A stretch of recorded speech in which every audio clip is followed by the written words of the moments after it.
What is up, plant people? Hey, today is Tuesday, the 15th of December, 2020.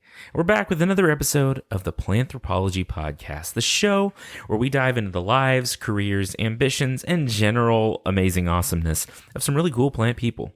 I'm Vikram Baliga, your host, and I'm excited, as always, to be with you today. How is your December going? I hope it's joyful and hopeful and much better than this ridiculous year in general has been. I know that I just graduated on Friday, this past Friday. Super weird. I got to walk, but it was like the whole thing for me took like 20 minutes. Pretty much I had a picture taken. I walked sort of in front of the stage and, did a drive-by waving with the president of our university, took another picture, and then left. So I had graduations are long. So I was like, we'll need to carve out about 2 or 3 hours. I was out in 20 minutes. But it was cool. That was a good, end to this year for me, or way to start wrapping up this year for me was with a graduation. So I guess I'm Dr. Vikram Baliga officially now. And you don't need to call me that, and I'm never going to ask you to do that, and I'll probably never talk about it again. It's also probably not true. Anyway, so I had mentioned last week when I talked about, thoughts on grad school, what I might say at a graduation ceremony if I was ever asked to give a commencement address, which I won't be, that I wanted to do an episode about plants in world traditions. And as I started to research this, I realized that there is absolutely no way that I can cover this in one episode. It's impossible. It's impossible because it turns out, as we have discussed on this show for 49, this is episode 49 technically, 49 episodes now, that plants are integral to our way of life all over this big soggy planet of ours. So I can't do it. I cannot do a single episode on holiday world traditions. But I think what I'm going to do is throughout this next year, every month or so, maybe even less frequently, I'm not really sure yet, is sort of go country by country or maybe a continent by continent, or kind of try to target some cultures in generalities, which is really, really hard to do, especially since I don't want to cause offense or really misrepresent or be unfair towards any particular culture. But I'm going to cover, as we go through this year, plants in different world traditions and in different cultures and rituals and things like that, because for me, find that very interesting. And I hope that that's something you think is interesting as well. So we'll have lots of special episodes throughout 2021 about this topic, about plants in world traditions. And so then I was like, oh gosh, I need to get an episode out today. And I didn't know what to talk about. So I think with the Winter Solstice coming up on December 21st, and there's all kinds of things surrounding that, from this deal with Saturn and Jupiter being in conjunction and maybe getting to meet our new alien galactic empire. If you've watched the news, there's all kinds of stuff going on. I thought it might be fun to talk about plants as they relate to the Winter Solstice.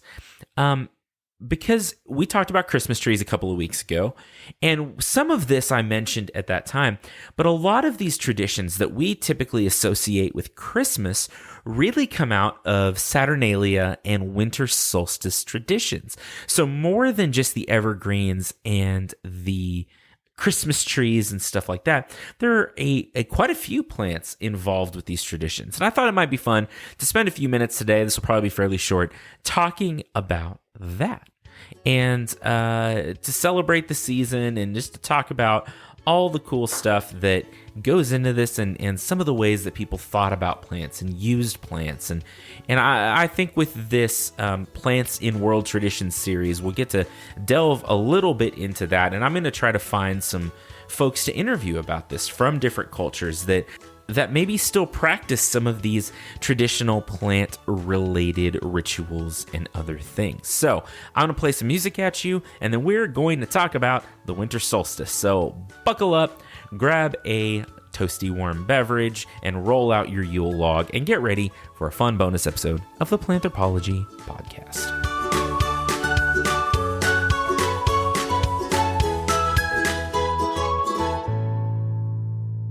Alrighty, so what is the winter solstice?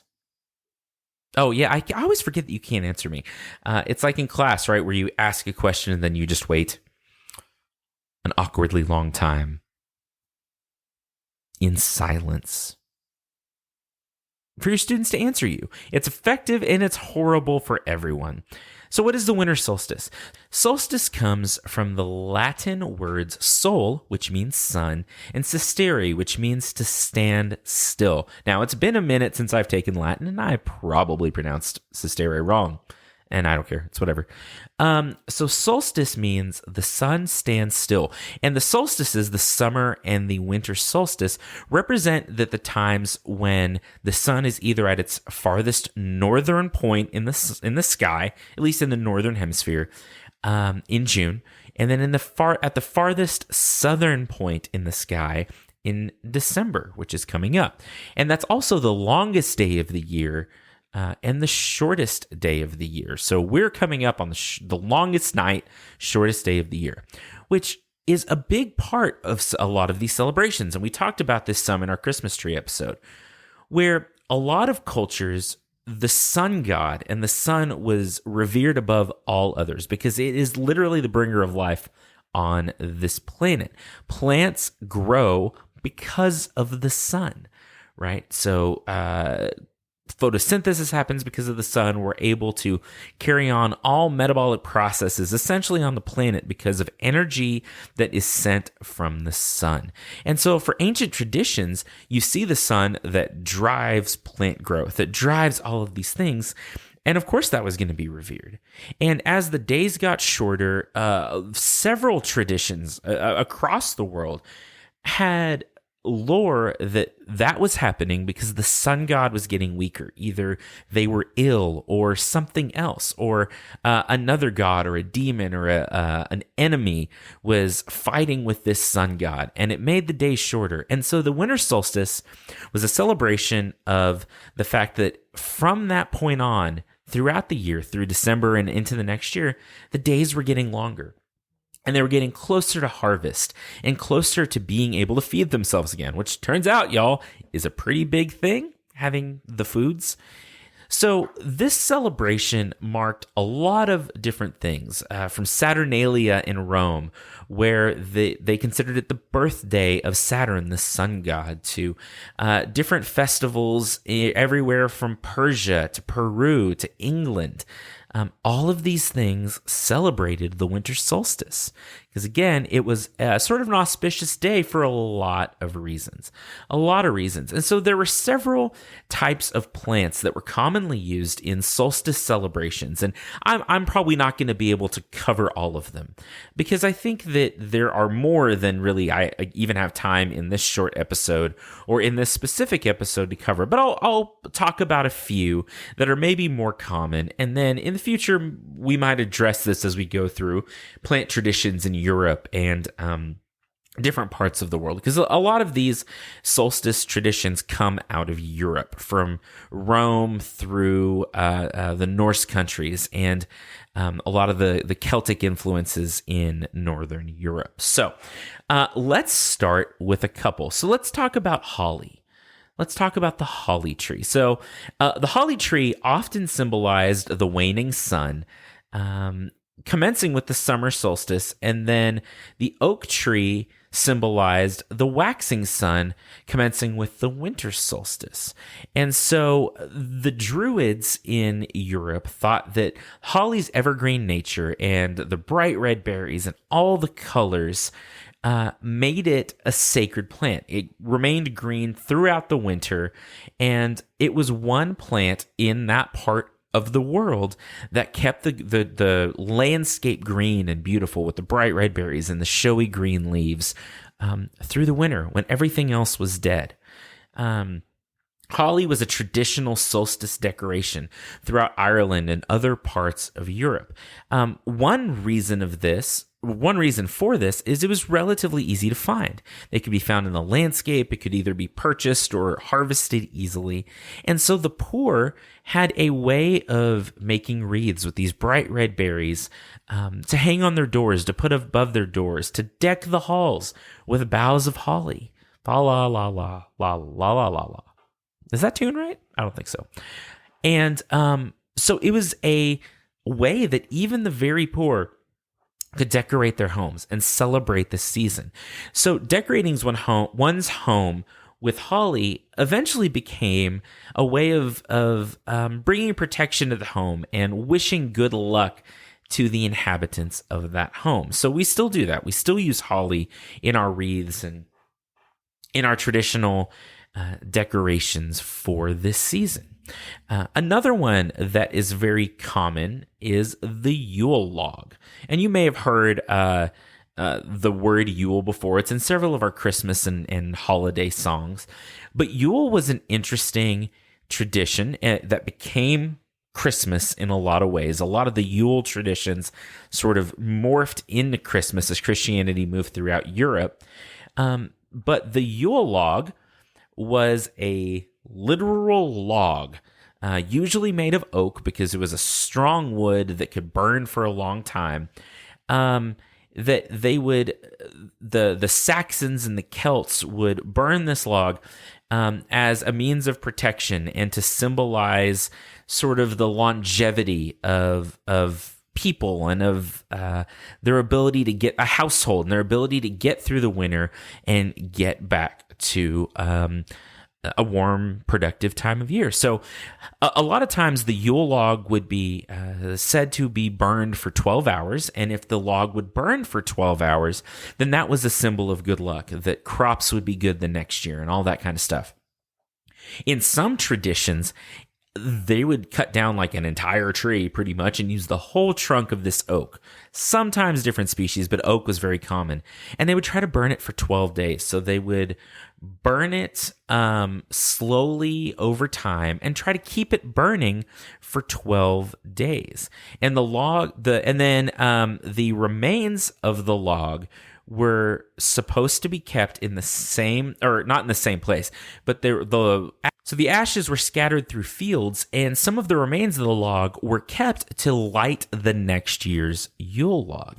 And so that started to morph into different traditions, especially as influences from some of these Saturnalia and other solstice traditions came in, from the Romans and the Celts and the Teutons and the Christians even coming in, where evergreen plants were considered a picture of immortality and of life. And so Yule logs that were burned for a long time eventually became the Yule tree, which morphed into the Christmas trees that we're more familiar with today. And that was a Germanic tradition. I say Germanic. It was actually not a Germanic people. It was the German people in the 1800s that gave us our current 17 and 1800s that gave us some of our current Christmas tree traditions, which again, we talked about a couple of weeks ago. So here's another interesting one. And this is not exactly a plant. In fact, it's not a plant at all. But there are some mushrooms that had a part in some of these winter solstice celebrations. So there was a species of mushroom called the fly agaric mushroom, or Amanita muscaria. And it's the Mario mushroom, right? It has a red cap with white speckles on it, and it's kind of what we think of when you think mushroom. I think in current, I guess, pop culture or whatever. So this mushroom often appears at the base of trees, growing on the roots, in the leaf litter and different things of firs and spruces, lots of evergreen trees. This mushroom is also pretty poisonous and hallucinogenic. So the mushrooms were used in a lot of, let's say, rituals where they would consume them in different amounts and hallucinate and try not to die. So this is not a thing I recommend anyone doing, but it may have led to some of our current traditions. One of the side effects of this mushroom being consumed is bright, rosy red cheeks, flushes to the face, and hallucinations, because it's a hallucinogenic mushroom. And it can kill you, so don't eat it. If you find one of these bright red mushrooms, just don't do the thing. Don't do the thing. But it may have given rise to some of the representations of Santa Claus, right? With his rosy red cheeks and his magical powers. Some of this might have come from this fly agaric mushroom. Now, this is not the same as the death cap, which is Amanita phalloides. Phallimanoides? I'm just making up words. The death cap is another Amanita, so it's in the same genus as this fly agaric, but that one will kill you dead in a hurry. It releases spores and chemicals in your liver, which forces your liver to release toxins, and it is not good. I'm going to say this before. I've said this a lot of times. Don't eat the mushroom. If there's a mushroom and you're not a bazillion% sure what it is, you haven't bought it from a store or from someone who grows mushrooms for consumption, leave the mushroom alone. Don't touch the mushroom. Don't eat the mushroom. Mushrooms are not your friends in general. Okay, moving on. So, but this was used in several solstice traditions. A lot of times they were dried near the hearth and then consumed later. Again, don't do the thing. Don't eat the mushroom. Another one that's very common is mistletoe. Mistletoe is a funny one, right? Because mistletoe is a plant parasite. It grows up in the branches of trees. The roots germinate directly down into the vascular system of the plant through the bark, into that cambial layer. It has these sticky kind of white seeds that have a milky substance in it. They're super sticky. Birds can eat them, and then they stick in like rodents' fur as birds fly over different trees or land on a tree and do what birds do when they land in a tree.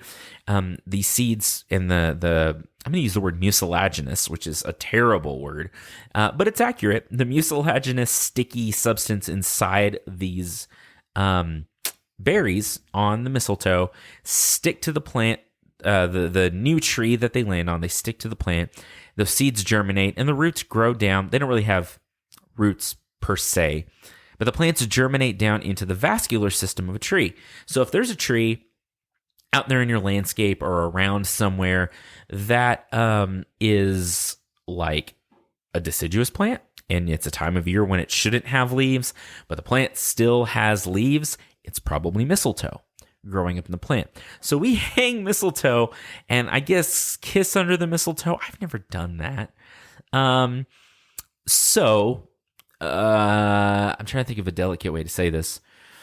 Due to the appearance of the berries and all of that, it is maybe a symbol of fertility throughout a number of cultures, Nordic cultures and different cultures around the world. But it was also used by everyone from the ancient Greeks to Druids to Celts and the Norse and several others as being a sacred plant. And it was used for protection, blessings, medicine. Don't eat mistletoe. It is also poisonous. Actually, a lot of these plants that we're talking about are poisonous. I'm not real sure what that's about. Apparently, a lot of these traditions involved mood-altering practices, let's say. And so one way to do that is through the consumption of poisonous plants. I will say it again. Just because they're plants, just because they're natural, they're not your friends. They don't want to be eaten by you specifically. There are other things that these plants want to eat them because those plants are actually probably going to be able to spread the seed somewhere else. You are not that thing, right? Don't eat plants. If you don't know what they are, they can make you dead. Real dead. Like dead in a hurry, y'all. So let's don't do the thing. That actually leads us to our next plant, the yew. And there are several, and that's Y-E-W, not E-W-E like the sheep thing, or Y-O-U like you, dear listener. Yew, which symbolize death and the last day of the solar year. The silver fir, which represented winter solstice and rebirth. And birch, which symbolized new beginnings. The Celts believed that bringing plants indoors would give woodland spirits. Now, they had a lot of nature spirits in their religions and in their mythology and their lore. So one of the ideas was that bringing plants like a yew or a pine tree or a fir tree or whatever else into the house gave these spirits a place to overwinter, essentially. They gave them plant material to hide in indoors so they could make it through the winter, and then in spring they could go back out into the forest and bring the forest back to life. Again, these things sort of make sense, right? Where there are reasons, and science has described a lot of these reasons why the earth cools and warms, but at a certain point, it was a thing that happened, right? It got cold in the winter. The sun went down. Obviously, the sun got sick. The plants don't grow during the winter because the spirits that keep them alive don't have anywhere to go. They can't survive. And so as part of these traditions, plants were brought in the house and preserved, and that turned into a lot of our modern traditions. Who has houseplants? You have houseplants. Lots of people have houseplants. It is pretty popular if you ever get on Instagram or Twitter to have houseplants. TikTok, plant TikTok is pretty strong. There's a lot of houseplant TikTok going on out there. So that was another solstice tradition where they would bring plants into the house to protect them and also to protect the winter spirits, the forest spirits that needed to survive the winter. There's so many more of these. Ivies stood for fidelity and healing and marriage. They were fashioned into wreaths and crowns and things like that. Wheat, which is linked to agriculture and cultures all over the world, has significance in the solstice, right? It was something that was brought in and preserved and kept through the winter. So it'd be baked into bread, cookies, cakes for solstice feasts. It was woven into wreaths, straw figures, encouraged sustenance, fertility, abundant harvests, things like that. And you can see, and this is a short list, y'all. There's so many more that I don't really have time to cover, and that I'm a little afraid that I may not do good justice to. I'm not sure I've done justice to what I've talked about already. But you can see where some of our modern traditions come from the Christmas tree that we put up in Christian culture to symbolize Christ and Christ's, and if you look at the different like lights and ornaments and all this, they tell different stories. We put a star on top to represent the Star of Bethlehem and all of these things. So there's a lot of traditions that come out of the winter solstice that we can see in our modern society, from holly to mistletoe and all these other things we've talked about. So again, that is a very, very, very brief overview of some plants used during the solstice. There were a lot of cultures that were much closer to nature than we are today. And we see that pop up all over the world. And so again, this was just the first introduction into this series that I'm going to do over the next year about plants in holiday world traditions. So, y'all, I hope that you have a very happy holiday season. I appreciate you listening. It's been such a fun year of planthropology, and the most fun part has been getting to know all of you folks, and I really have enjoyed it, and you guys make my life so much happier and so much better, and I really appreciate you. So thanks for listening. Look us up on social media. We're all the places as Planthropology. I'm on TikTok as The Plant Prof. You can also find my personal account at The Plant Prof on Twitter. Also, there's a podcast now called The Plant Prof, which I've talked about quite a bit. Thanks to the Texas Tech Department of Plant and Soil Science for all the support and all the awesomeness. So I appreciate y'all. I hope you have a safe and wonderful and joyous holiday season, whatever you celebrate, whether it's Christmas or something else. I hope that it is something you can treasure in the midst of all the craziness going on this year. So I wish all of you the best. We've got one more bonus episode this year, which will be, again, my Christmas Eve tradition with my son, and of doing a quick, fun little episode with him. And that's something I hope I can keep going as he grows and as this podcast goes into the future. So I love you lots. I hope you're doing well, and I will talk to you on Christmas Eve. Y'all be cool, and I'll see you later.